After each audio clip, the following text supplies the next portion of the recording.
Neemias. Então eu quero falar um pouquinho, lá em Romanos 12:12, diz assim: alegrai-vos na esperança, sede pacientes na tribulação e perseverai na oração. O pastor falou sobre oração domingo passado, uma bênção, realmente tem sido algo edificante, tremendo, a unidade da igreja ali, na sala de oração online. Eu convido você a participar conosco, é uma bênção, tem sido uma bênção.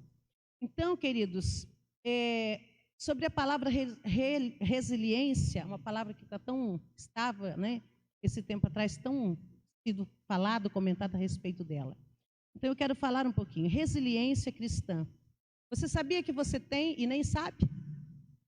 Que você já é uma pessoa resiliente? Atualmente, a palavra resiliente está na moda quando o assunto é estímulo, mas, antes de tudo, a resiliência é um princípio cristão.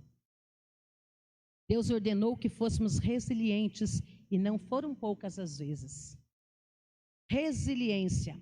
A palavra resiliência é oriunda do latim resiliens, que significa voltar ao estado normal, principalmente após uma situação crítica, que altera o equilíbrio de um sistema, da morfologia de um objeto ou do estado natural de um indivíduo. Na psicologia, resiliência pode ser compreendido como capacidade de uma pessoa lidar com sérios problemas, vencer obstáculos pessoais ou sociais e não ceder à pressão, seja qual for a situação. Resiliência, no crentez, resiliente é o crente palmeira. É Palmeiras, não, é palmeira. Que o vento passa e ele se dobra, mas depois da tempestade ele está em pé, glorificando ao Senhor. Resiliência cristã é a capacidade de manter-se firme diante das lutas enfrentadas por nós. Mas isso não quer dizer que você não vai se abalar, não quer dizer que você não vai se ferir, mas isso quer dizer que você não vai negar ao Senhor e que você não vai desistir. A capacidade de se recuperar diante das adversidades, porque nós temos o Senhor. Resiliência cristã. Resiliência é caracterizada por um conjunto de atitudes adotadas pelo ser humano para resistir aos embates da vida.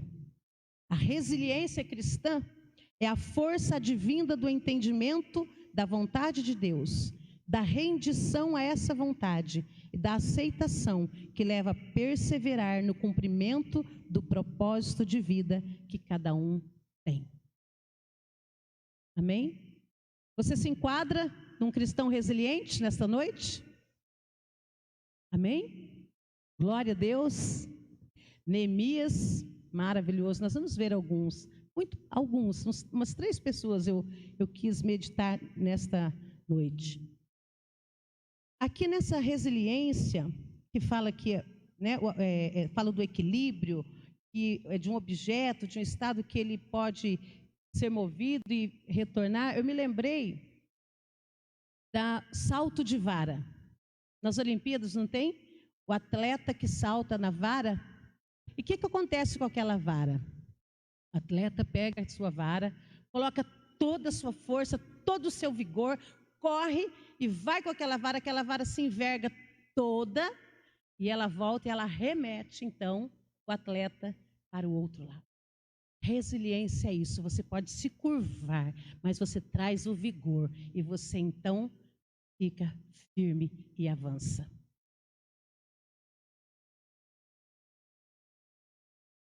Nós não podemos mais, no tempo que nós estamos vivendo, sermos cristãos meia boca.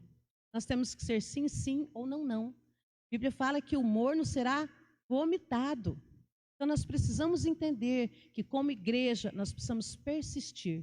Precisamos ser resilientes, estarmos perseverantes às promessas e ao propósito de Deus para as nossas vidas.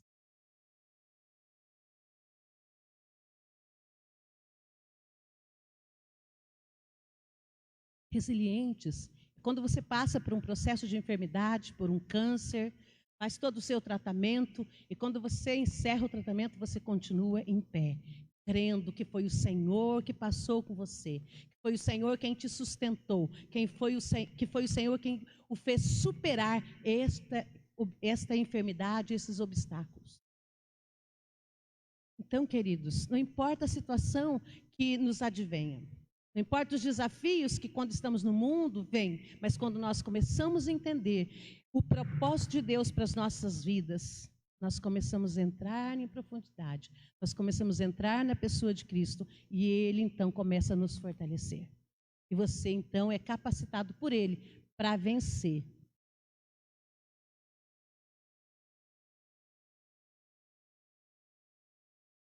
Resiliência cristã é confiar que Deus está no controle e que sua história é dirigida por Ele e que precisa muito trabalho, dando o melhor de si para Ele. É confiar que Deus está com você, que Ele vai cumprir o propósito dEle na tua vida, a partir do seu posicionamento dEle. Tem algumas pessoas, tem muitos homens de Deus na Bíblia que foram perseverantes, resilientes, diante de adversidades tremendas que não sei se fôssemos nós aguentaríamos. Nós temos o exemplo de Davi, nós temos o exemplo de próprio Neemias, que tem se falado muito, nós temos exemplo de homens, grandes profetas, mas eu quero falar de uns 3. Eu quero falar primeiro de José.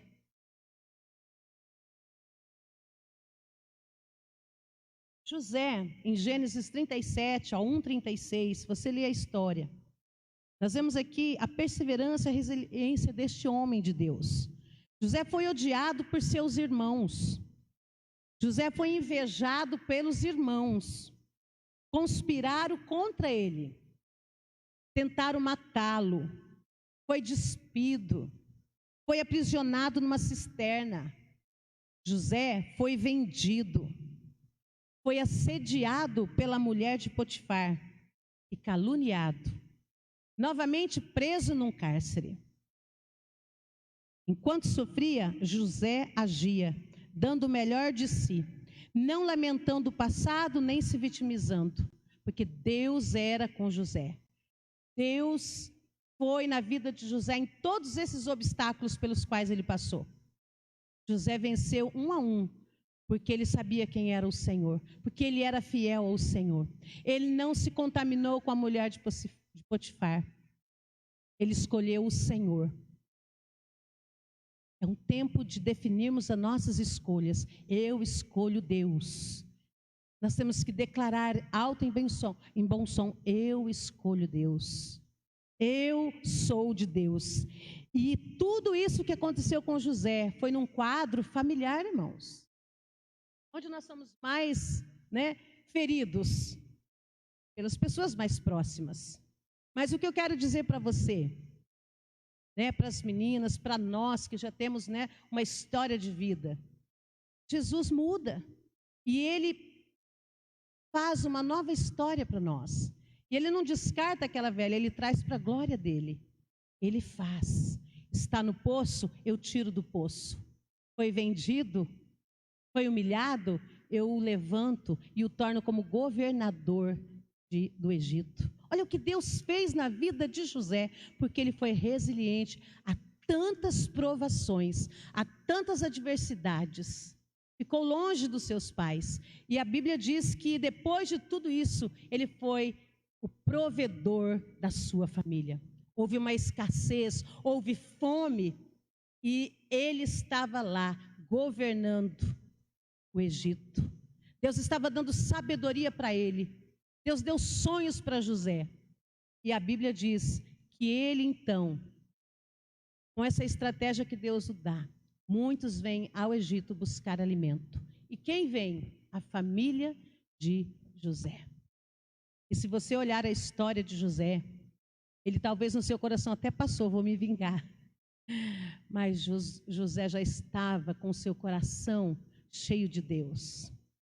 E a Bíblia diz que ele ajudou-os, que ele chamou sua família, que ele trouxe todos para o Egito. Talvez se fosse com a gente, quando a gente tem uma adversidade familiar, quem tem mais irmãos, dá uns arranhados, né? Aí você liga para o outro e fala, mas se eu fosse você, eu fazia isso. Eu não né? Aí a gente já fica pensando o que não faria, o que fazia para punir essa pessoa.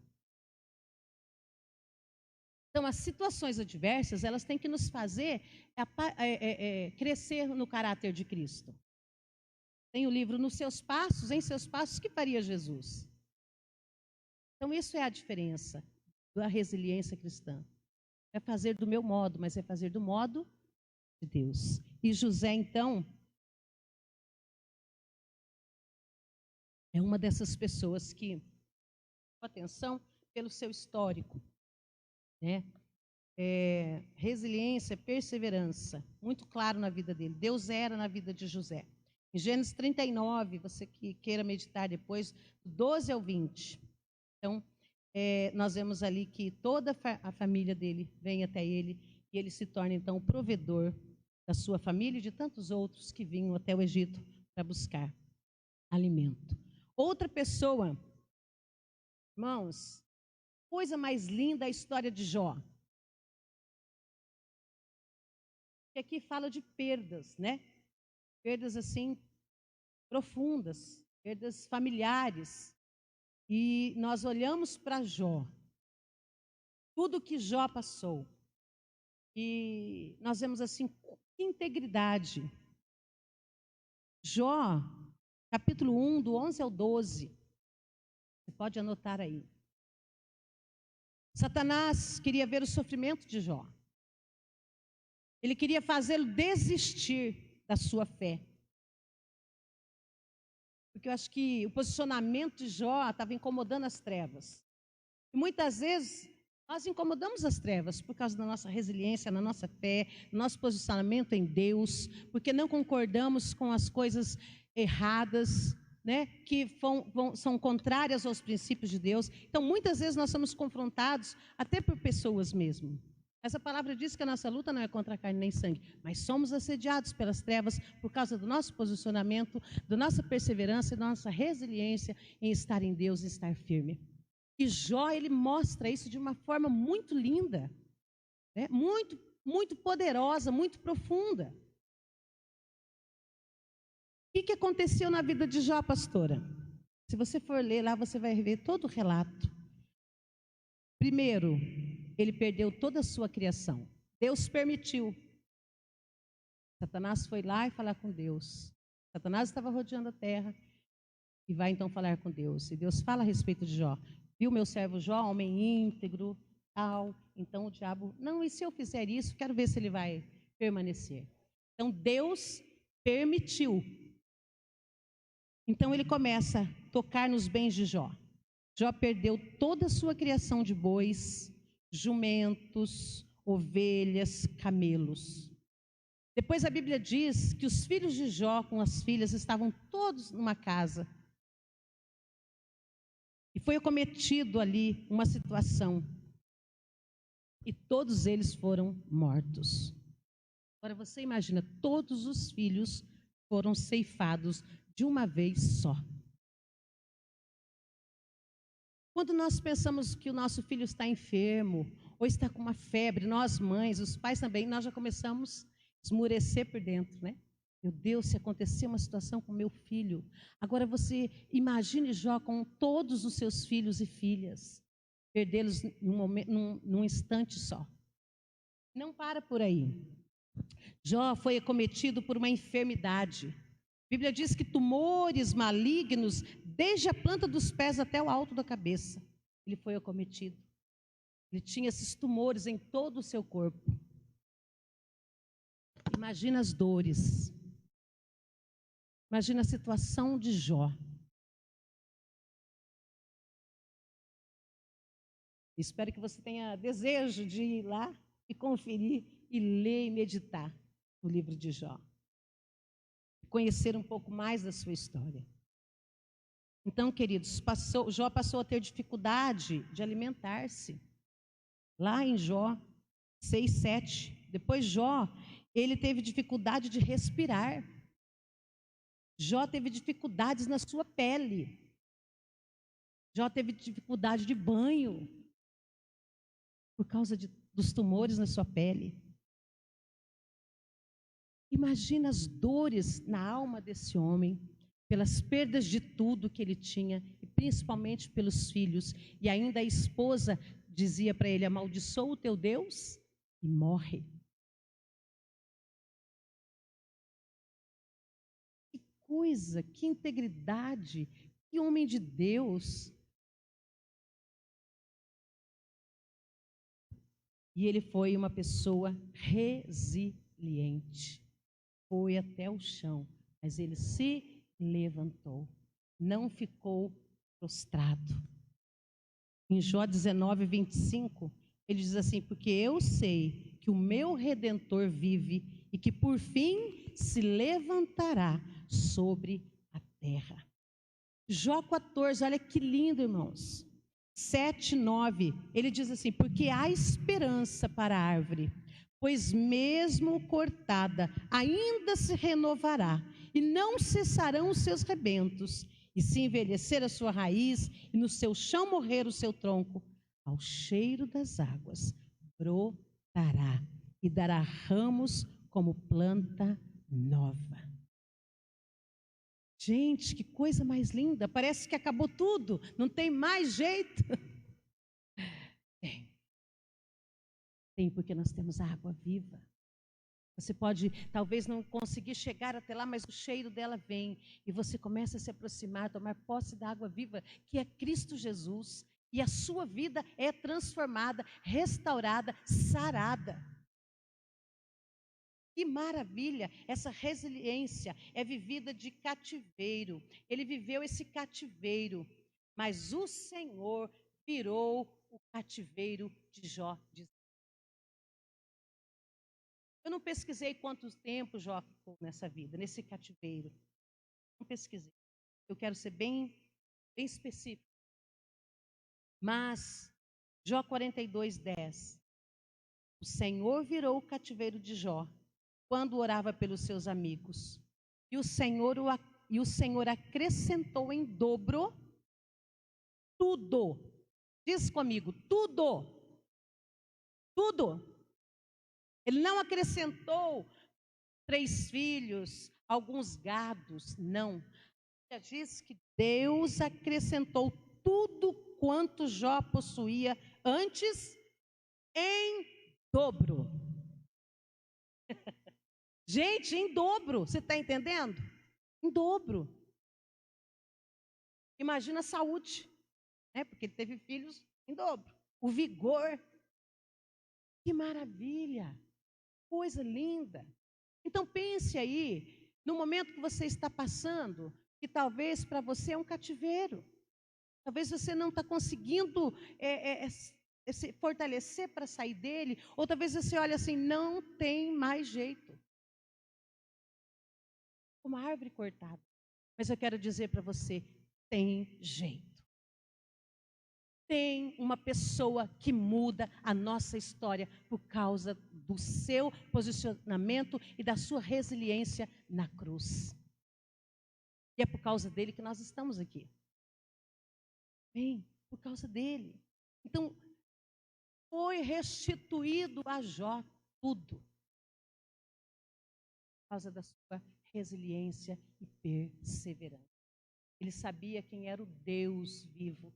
E ele termina falando, antes eu o conhecia de ouvir falar, mas agora, de andar com ele. Porque, sabe, irmãos, eu fico pensando naqueles momentos de Jó, de oração, de choro. Com certeza eu fico imaginando a presença do Senhor vindo até Jó. Porque quando a gente está lá numas lamúrias, né? Você não percebe a presença do Senhor, eu percebo. Quando Deus vem e te abraça, fala, filha, fica calma, a coisa vai dar certo, estou aqui com você. Eu penso assim, imagina a presença de Deus com Jó. Ele não olhou as circunstâncias, ele olhou a sua fé e olhou para o Senhor. Coisa mais linda, Deus vai restituir tudo. Tudo que é promessa, tudo que é teu, seus filhos, sua casa, seu chamado. Continue firme. Continue perseverando. Amém, queridos? Nós sabemos que Davi, gente, eu não vou falar sobre ele, mas Davi, coisa mais linda.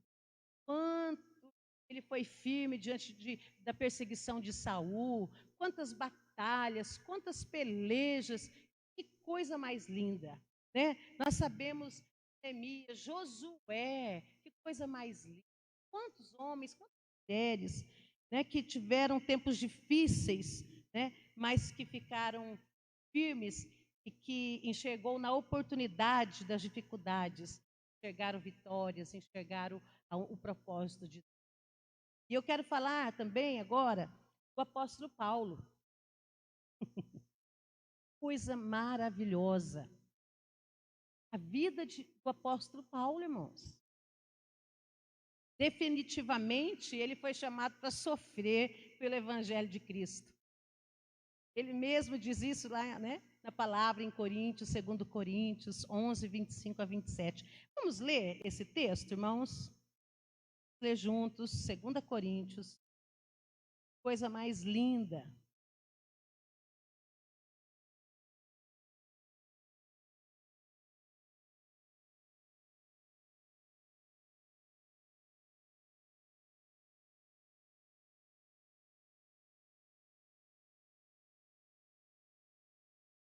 Claro.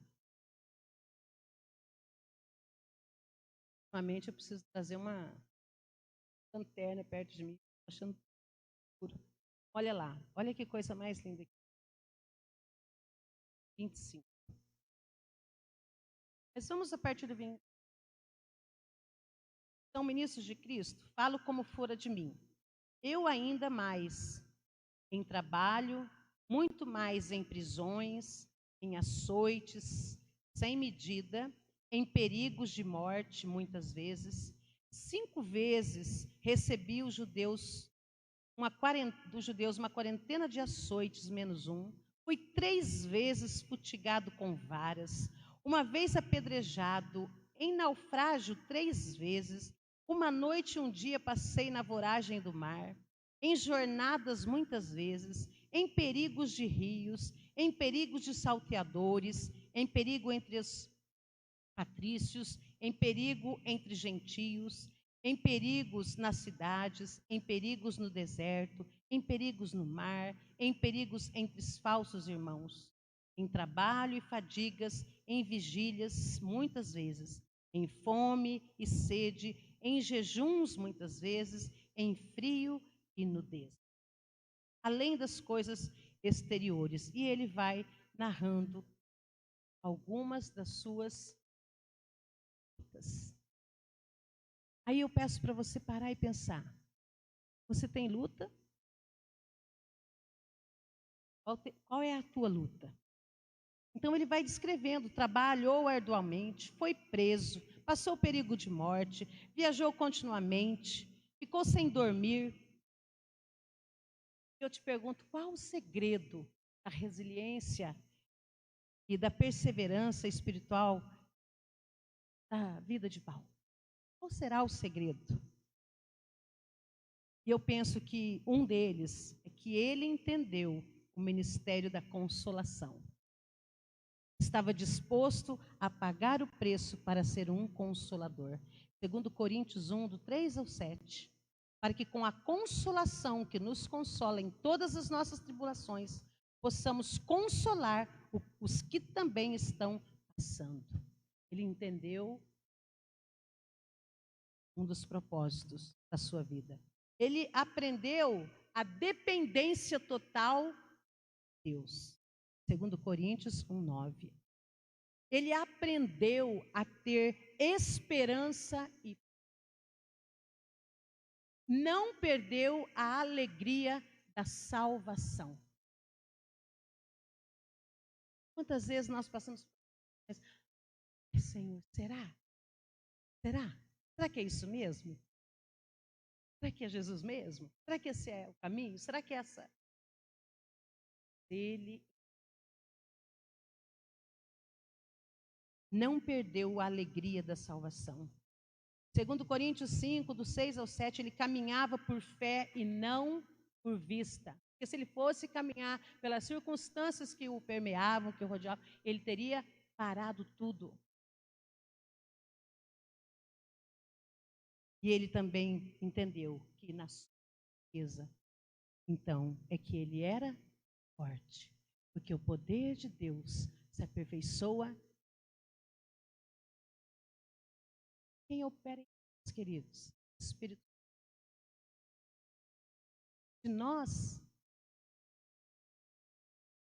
Mas quem pode operar, quem pode fazer, quem faz a obra em nós, é o poder do Espírito Santo.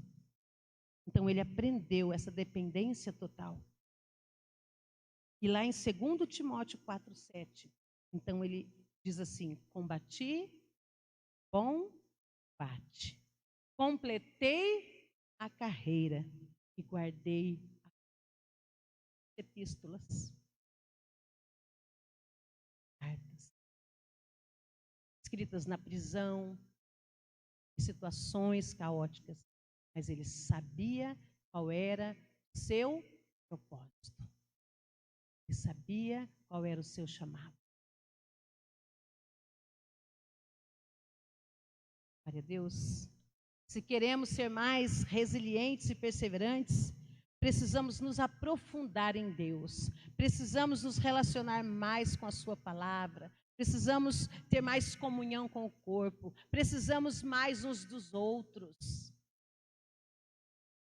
Uma andorinha não faz? E a brasa que vai caindo longe do fogo, ela logo se apaga. Irmãos, nós não conseguimos sozinhos. Nós fazemos parte de um corpo, o qual o cabeça é Cristo. Então nós precisamos uns dos outros, nós precisamos dos nossos líderes, nós precisamos dos nossos pastores, nós precisamos das nossas células, nós precisamos da ajuda um do outro. Paulo sempre tinha seus companheiros de viagem, não é? Então, queridos, Deus possa nos fortalecer, nos dar mesmo esse espírito de resiliência, perseverança. Os dias são maus, não vão melhorar. Os sinais estão aí, são claros quanto à vinda de Jesus. Havia 5 noivas, 10 noivas, 10 virgens, a Bíblia diz. 5 estavam com a lamparina acesa, as 10 estavam. Mas 5, além das lamparinas, elas tinham uma botija de azeite. E 5 não tinham. Aí foi anunciado que o noivo estava vindo. Então vamos, que o noivo está vindo. E 5 disse assim: mas nós não temos azeite, dai-nos dos teus azeites. E as então prudentes disseram: não podemos dar vocês, porque vamos nós ficar sem e vocês. Então vão, saiam para comprar. Irmãos, não demore mais para buscar o teu óleo.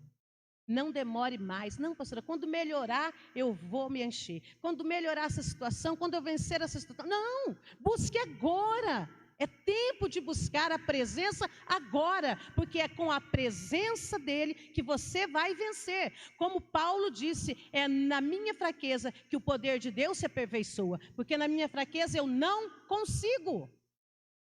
Mas nós temos o Espírito Santo, que é o poder de Deus, que habita em nós. Então, com Ele, através dele, nós podemos resistir o dia mau, resistir a tentação, resistir o diabo que está nos rodeando.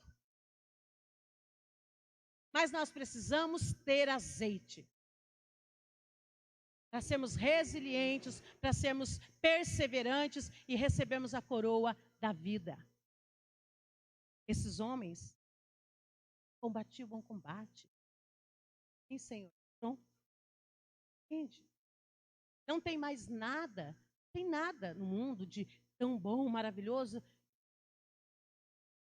A sua salvação, a vida em Deus, por nada que esse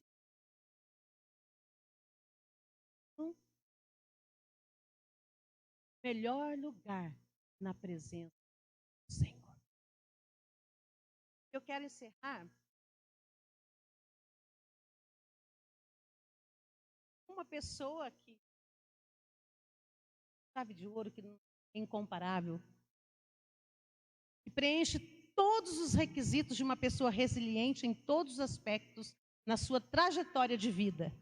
Aqui na terra, suas ações, suas atitudes e sua morte na cruz nos mostram o quanto ele foi uma pessoa resiliente e perseverante diante do propósito. Estou falando da pessoa de Jesus. Você pode dar um glória a Deus, igreja? Você pode dizer obrigado, Jesus. Você pode aplaudir a Ele. Você pode dizer obrigado. Hoje nós vamos aqui, vamos nos lembrar da aliança, do sangue e do pão que simboliza a sua carne que foi moída. E nós estamos, às vezes, tão apáticos a esse sacrifício. O sacrifício que abriu a porta, que nos fez entrar, que nos dá essa oportunidade de termos comunhão pessoal, sem intermediários. Que maravilhoso. Então Jesus, o caminho de Cristo aqui na terra, foi exclusivamente um caminho de sofrimento. Desde o início do seu nascimento, não havia lugar, não havia hospedaria. Herodes o queria morto. Foi humilhado, foi rejeitado, sofreu inúmeras acusações e suspeitas, chamado de blasfemador, glutão, bebedor, embusteiro, continuamente exposto a todo tipo de brutalidade, exposto aos ataques de Satanás, o seu grande inimigo caído, que queria derrubá-lo. O sofrimento de Cristo procedia de todos os lados. Seus inimigos, de seus próprios discípulos alguns, 3 horas de escuridão quando ainda estava na cruz, até mesmo quando abandonado e oprimido por seu pai na cruz. Agradou o Senhor moê-lo. Foi o exemplo perfeito. O penoso trabalho de sua alma será ricamente recompensado. Incontáveis multidões foram lhe dadas como recompensa. Mas para encerrar, eu quero que você abra em Isaías, porque nós vamos celebrar a ceia. E nesta noite você possa celebrar com essa consciência do verdadeiro sacrifício de Jesus. Porque às vezes nós falamos e nós olhamos para a cruz e achamos que o sacrifício só foi lá na cruz. Não, meu querido, foi muito antes. Ele deixou toda a sua glória por amor a mim e a você. E quando ele veio então, ainda o anjo precisou aparecer para José, para testificar que Maria estava concebendo através do Espírito Santo. E depois então, quando ficaram sabendo desse menino, Herodes quis matar os meninos. Ele precisou, sair da cidade. E tantas coisas Jesus passou. A cruz só finalizou todo o propósito eterno de Deus na terra através da pessoa de Jesus. Ele foi cuspido, escarrado, traído por discípulos, negado e tantas outras coisas. Você precisa ir lá e ler a palavra e entender realmente o sacrifício de Jesus. Ele termina na cruz, mas ele é desde o seu nascimento. Desde quando ele abre mão da sua glória.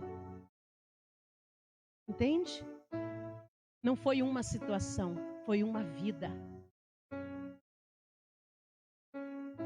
Então, abra sua Bíblia, eu quero ler com você Isaías.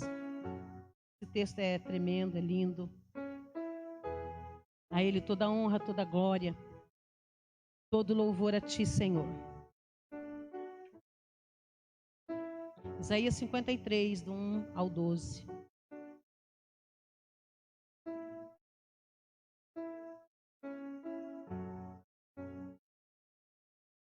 Quem creu em nossa pregação? E a quem foi revelado o braço do Senhor? Porque foi subindo como renovo perante Ele, e como raiz de uma terra seca. Não tinha aparência, nem formosura. Olhámo-lo, mas nenhuma beleza havia que nos agradasse. Era desprezado e o mais rejeitado entre os homens. Homem de dores e que sabe o que é padecer. E como um de quem os homens escondem o rosto. Era desprezado e dele não fizeram caso. Certamente, Ele tomou sobre si as nossas enfermidades e as nossas dores levou sobre si. E nós o reputávamos por aflito, ferido de Deus e oprimido. Mas ele foi traspassado pelas nossas transgressões e moído pelas nossas iniquidades. O castigo que nos traz a paz estava sobre ele, e pelas suas pisaduras nós somos sarados. Todos nós andávamos desgarrados como ovelhas, cada um se desviava pelo caminho, mas o Senhor fez cair sobre ele a iniquidade de todos nós. Ele foi oprimido e humilhado, mas não abriu a boca. Como cordeiro foi levado ao matadouro, e como ovelha muda perante os seus tosquiadores, ele não abriu a boca. Por juízo opressor foi arrebatado, e de sua linhagem quem dela cogitou? Porquanto foi cortado da terra dos viventes, por causa das transgressão do meu povo, foi ele ferido. Designaram-lhe a sepultura com os perversos, mas com os ricos esteve na sua morte, posto que nunca fez injustiça, nem dolo algum se achou em sua boca. Todavia, ao Senhor agradou moê-lo, fazendo enfermar, quando der ele a sua alma como oferta pelo pecado. Verá que a sua posteridade prolongará os seus dias, e a vontade do Senhor prosperará nas suas mãos. E ele verá o fruto do seu penoso trabalho, de sua alma, e ficará satisfeito. O meu servo, o justo, com o seu conhecimento, justificará muitos, porque as iniquidades deles levará sobre si. Por isso eu lhe darei muitos como a sua parte, e com os poderosos repartirá ele o despojo. Porquanto derramou a sua alma na morte, foi contado com os transgressores, contudo levou sobre si o pecado de muitos, e pelos transgressores intercedeu. Amém? Que amor é esse? Que resiliência é essa? Que convicção é essa? Se você pode se colocar em pé, nós vamos orar. Que você possa orar ao Senhor. Talvez se você não tinha atentado para toda essa obra da vida de Jesus, por amor a você, essa é uma noite oportuna para que você realmente reconheça que não foi só a morte de cruz, mas foi toda uma vida por amor a mim e a você. Foi renúncia de glória para que nós pudéssemos um dia estar na glória com o Pai. Foi morte de cruz, foi rejeição, foi abandono, mas Ele venceu. Se tem algum desafio que você está passando, que você entende que você estava entendendo que não estava conseguindo, quero que você coloque a mão no seu coração nesta noite. Oh, Pai. Senhor, nesta noite nós reconhecemos quanto nós carecemos do amor de Deus, quanto nós carecemos do seu poder sendo derramado na nossa fraqueza, nas nossas limitações. Mas, Senhor, nesta noite, que o Senhor alcance cada um de nós, cada coração aqui. Em Ti, Senhor, nós vencemos. Então eu quero declarar, Pai, que o Senhor visite agora os corações que estavam pensando em desistir, pensando que não iam conseguir permanecer neste propósito pelo qual está sendo desafiado. Mas nesta noite, o Senhor renova a tua força. O Senhor traz expectativa ao seu coração quanto às promessas dele a teu respeito. E a Bíblia diz que os pensamentos dele a nosso respeito são pensamentos de paz e não de mal, para nos dar o fim que esperamos e desejamos. E esse fim maior é a eternidade com ele. É a bodas do Cordeiro nos céus com a noiva dele. Por isso, Espírito Santo traz uma unção de graça, de poder, de suporte. Ah, Senhor, é o que nós desejamos nesta noite. Sermos resilientes, sermos perseverantes, podemos nos dobrar, ser chacoalhados pelo vento, mas por causa da Tua presença, nos colocamos em pé e permanecemos para o propósito pelo qual o Senhor nos tem confiado e chamado. Espírito Santo, obrigada pela Tua presença. Espírito Santo, venha sobre nós nesta noite. Aviva a Tua obra, Senhor. Uma noite de lembrarmos da aliança. Que seja renovada a aliança com Cristo. Que seja renovada esse compromisso de fé e de convicção de eternidade em Cristo. Nós te amamos como foi cantado aqui. Batiza-nos com o Teu amor, Senhor. Batiza-nos com o amor do Senhor. Precisamos ser aquecidos pelo Teu amor. Precisamos ser fortalecidos com a força do Teu poder, que Ele pode operar em nós. Cerca-nos, Pai, da Tua presença, pois é ela que nos basta. Sem a Tua presença, nós vamos caminhar com o nosso próprio entendimento, com a nossa própria força, e vamos fraquejar, vamos padecer. Mas nós declaramos a Tua presença em nós, através de nós e à nossa frente. Em nome de Jesus, seja engrandecido, Senhor.